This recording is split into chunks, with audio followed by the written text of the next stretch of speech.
सो जैसा कि हमने लास्ट एपिसोड में देखा था कि पिंगर एंड किन वान दोनों ही आ चुके थे चेन शेंग फेंग के उसी लीडर के पास में, जहां पे पिंगर ने अपने चाम का जादू करना स्टार्ट कर दिया था, जिसकी वजह से यहाँ पे लीडर मरते मरते बचता है और वो खुद को कैसे भी करके प्रोटेक्ट और फाइनली जाके पिंगर के चाम से अपना पीछा छुड़ा ही लेता है। फिलहाल इस एपिसोड की स्टार्ट होती है एंड हम देखते हैं पिंगर को, जो कि फिलहाल कह रही थी कि अंकल उम्मीद है कि आप ठीक ही होंगे, लेकिन मुझे ऐसा लग रहा था कुछ देर पहले तक कि आप मेरे चाम के अंदर फंसने वाले हैं, बट ऐसा हुआ नहीं। फिलहाल तो मैं पूछना चाहूंगी कि किन वान भी यहाँ पे मौजूद है, तो बताइए कहीं आपको डर तो नहीं लग रहा है हम दोनों से ही। जिसके बाद वो कह रही होती है कि लेडी मिंग वांग भी आपसे काफी वक्त से मिलना चाहती हैं, मुझे लगता है कि आपको वहां पे उनसे मिलने के लिए जाना चाहिए। लेकिन हम देखते हैं कि यहाँ पे कुछ ही देर बाद एंट्री हो जाती है अपने घोस्ट किंग यानी कि शियाओ फेंग की, जो कि बहुत ही ज्यादा गुस्से में लग रहा था। उसके साथ साथ हम देखते हैं कि शियाओ फेंग का ऑरा हर जगह ही फैल रहा होता है, बल्कि मून भी रेड हो चुका था। तभी हम देखते हैं कि यहाँ पे चैन फेंग के लीडर के पास में जो लोग मौजूद थे उनके पीछे ढेर सारा रेड ओरा आने लग जाता है, एंड ये रेड ओरा कहीं और से नहीं बल्कि घोस्ट किंग की उसी स्टिक के अंदर से आ रहा था, जो कि वो हमेशा ही अपने पास में रखता है। जिसे देख के ये सारे के सारे लोग बहुत ही ज्यादा घबरा जाते हैं एंड हम देखते हैं कि एक एक करके वो सारे के सारे वहां पे मरते जा रहे होते हैं, बल्कि यहाँ वो स्टिक सारे के सारे बंदों को अपने अंदर ही समेट लेती है, जिसकी वजह से हम देखते हैं कि उसके अंदर से ढेर सारा स्ट्रॉन्ग ऑरा भी रिलीज हो रहा था और अपना घोस्ट किंग आगे बढ़ता है धीरे धीरे स्टेप लेते हुए। एंड हम देखते हैं कि उसके पीछे पीछे वहां पे कुछ लोगों की लाशों को भी वो घसीटते हुए लेके जा रहा होता है, बल्कि यहाँ पे थोड़े बहुत लोग और मौजूद होते हैं जो कि अपने लीडर को प्रोटेक्ट करना चाह रहे थे और ये भी देख रहे होते हैं कि आखिर सामने से आ कौन रहा है। तो उनकी नजर पड़ जाती है शाओ फेंग के ऊपर, जिसे हम देखते हैं जो कि तुरंत ही एक डेड बॉडी को फेंक के मारता है। और ये एक धमकी भी थी इन सारे लोगों को कि अगर वो शाओ फेंग के सामने ज्यादा ओवर स्मार्ट बनने की कोशिश करेंगे तो फिर उनके साथ क्या हो सकता है। जिसके बाद हम देखते हैं कि उस लीडर को तो बहुत ही ज्यादा गुस्सा आ गया था और वो कह रहा होता है कि अच्छा तो इसका मतलब ये है कि तुम तीनों ही साथ में मौजूद हो एंड तुम तीनों ने ही पहले से ये डील बना ली थी कि तुम तीनों मिलके आओगे और फिर मेरे ऊपर हमला करोगे। आखिर ये सब कुछ करके तुम्हें क्या हासिल हो जाएगा। लेकिन हम देखते हैं कि वो दोनों तो फिलहाल काफी ज्यादा नॉर्मल होकर खड़े हुए थे एंड घोस्ट किंग भी कुछ नहीं कह रहा होता। जिसके बाद हम किन वान को देखते हैं जो कि तुरंत ही अपने हाथ में मौजूद अपने उस फैन का इस्तेमाल करने लग जाता है और उसके थ्रू ही वो अपने पॉइजन को रिलीज करने लग गया था। एंड हम देखते हैं कि यहाँ पे जितने भी लोग मौजूद थे वो सारे के सारे उसी खतरनाक फॉर्मेशन के अंदर आ जाते हैं। उसके साथ साथ वो सारे के सारे बहुत ही बुरे तरीके से डर भी चुके थे।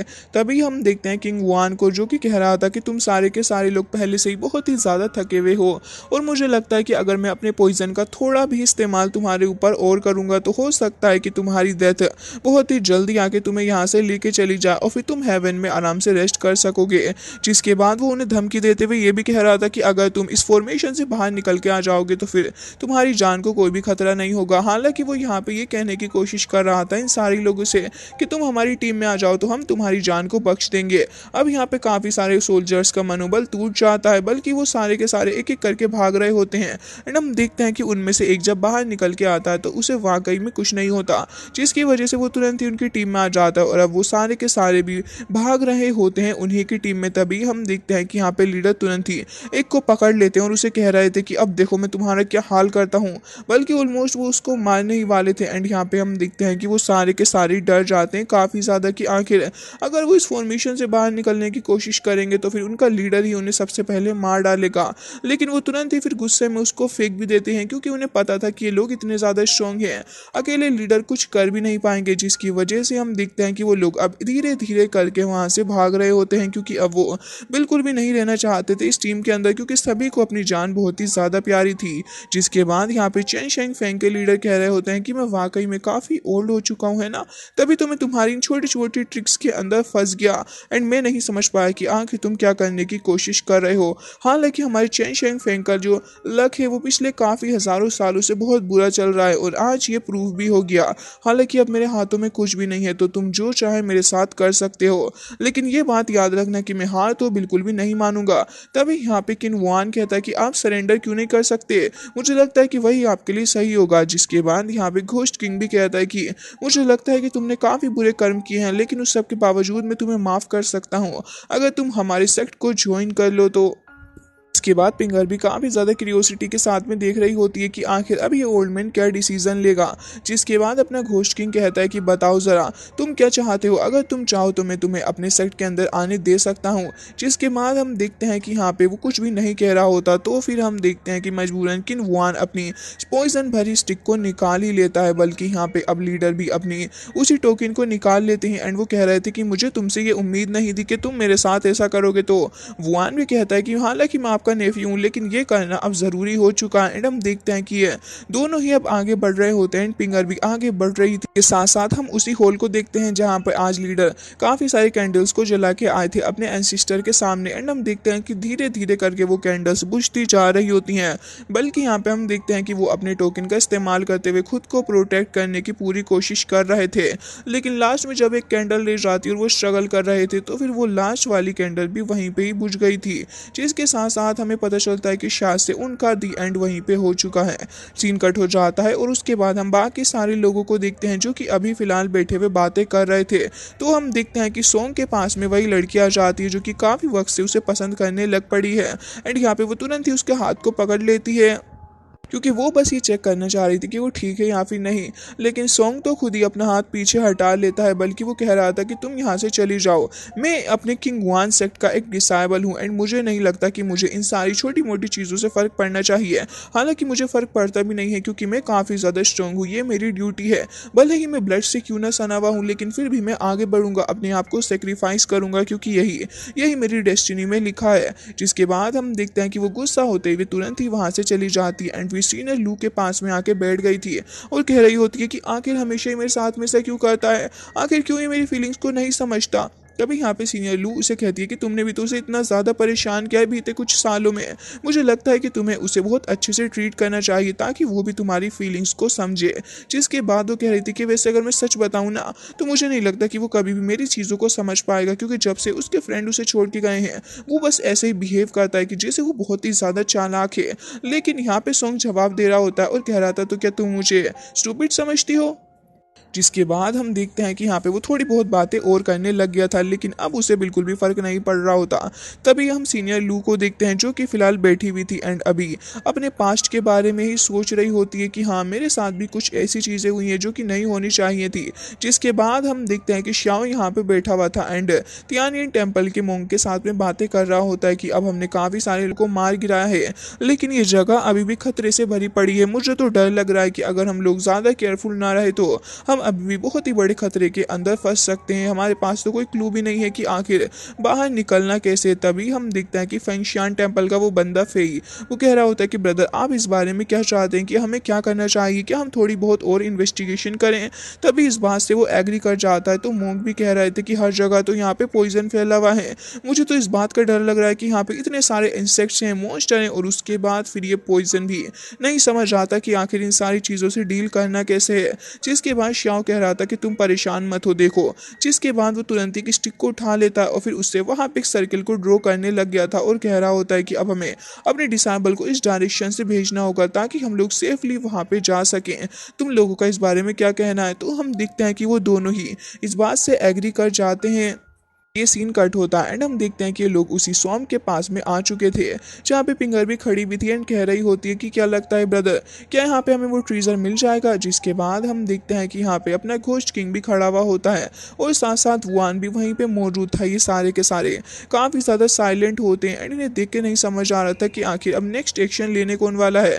तभी हम देखते हैं कि वहाँ पे काफ़ी सारी स्पिरिचुअल लाइटनिंग रिलीज होती है जिसे अपना घोस्ट किंग भी देख रहा था और उसके साथ बाकी सारे लोग भी उसे ही देख रहे होते हैं। तो वान की नज़र उस पर पड़ती है एंड वो कह रहा था कि अब आगे क्या करना है। तो पिंगर कहती है कि ठीक है, मुझे तो यहाँ से निकलना है, तो मैं तो अब यहाँ से जा रही हूँ और बाकी सब कुछ मैं तुम्हारे ऊपर छोड़ती हूँ। जिसके बाद हम देखते हैं कि वान उसे जाते हुए ग्रीट करता है और फिर अब वो घोस्ट किंग से भी कह रहा होता है कि अब आप भी यहाँ से जा सकते हैं। तो हम देखते हैं कि अब ना घोस्ट किंग बिना कोई सवाल किए वहाँ से चला जाता है और पीछे पीछे उसके चमचे भी जा रहे होते हैं। जिसके बाद हम देखते हैं कि घोस्ट किंग तो वहीं उसी स्टोन पे आके बैठ गया था जिस पे वो अक्सर बैठ बैठा करता है एंड उसके बाद हम देखते हैं कि उसका बंदा आके उसे बता रहा होता है कि हमने उस स्वम्प के बारे में इंफॉर्मेशन निकालने की कोशिश की थी। मंडू गेट के पास में काफ़ी वक्त से लोग आ जा रहे हैं, लेकिन उस सब के बावजूद मेन होल के अंदर से भी एक बंदा वहाँ पे आया था। और कुछ दिनों पहले तो हमने वहाँ पे 2 लोगों को भी पाया था जो कि उसी स्वम्प के पास में आए थे, बट उनकी डेथ हो गई। सारी चीज़ों से ये साबित तो ज़रूर होता है कि वो स्वम्प बहुत ही ज़्यादा खतरनाक है, हमें बहुत ज़्यादा केयरफुल रहना चाहिए उससे। तभी यहाँ पे अपना घोस्ट किंग कहता है कि अच्छा जो भी हो, लेकिन ये मैटर अब पब्लिक के सामने बिल्कुल भी नहीं आना चाहिए, इसे अपने तक ही रहना और अब तुम जा सकते हो। जिसके बाद हम देखते हैं कि वो बंदा तुरंत ही वहाँ से चला जाता है और पीछे वही अपना बंदा जाओ यून भी बैठा हुआ था जो कि काफ़ी ज़्यादा परेशान हो रहा होता है कि आखिर वो कहाँ फंस गया है। तो घोस्ट किंग खड़ा हो जाता है और उसे कह रहा था कि ये जगह बहुत ही ज़्यादा खतरनाक है और अगर तुम्हें मरने का शौक नहीं है तो तुम इस जगह से जल्द निकल जाओ। जिसके बाद अपना घोस्ट किंग वो भी तुरंत ही वहां से गायब हो जाता है। तभी हम देखते हैं कि जाओ यून को गुस्सा आने लग गया था और वो कह रहा होता है कि तुम पागल हो चुके हो क्या, हमेशा ऐसे मुझे छोड़ के भाग जाते हो, अब मैं कहाँ पे जाऊँ यहाँ से निकल के। जिसके बाद ये सीन कट हो जाता है एंड हम देखते हैं कि तीनों ही मेजर सेक्ट्स के लोग अब आगे बढ़ रहे होते हैं अपने रास्ते में।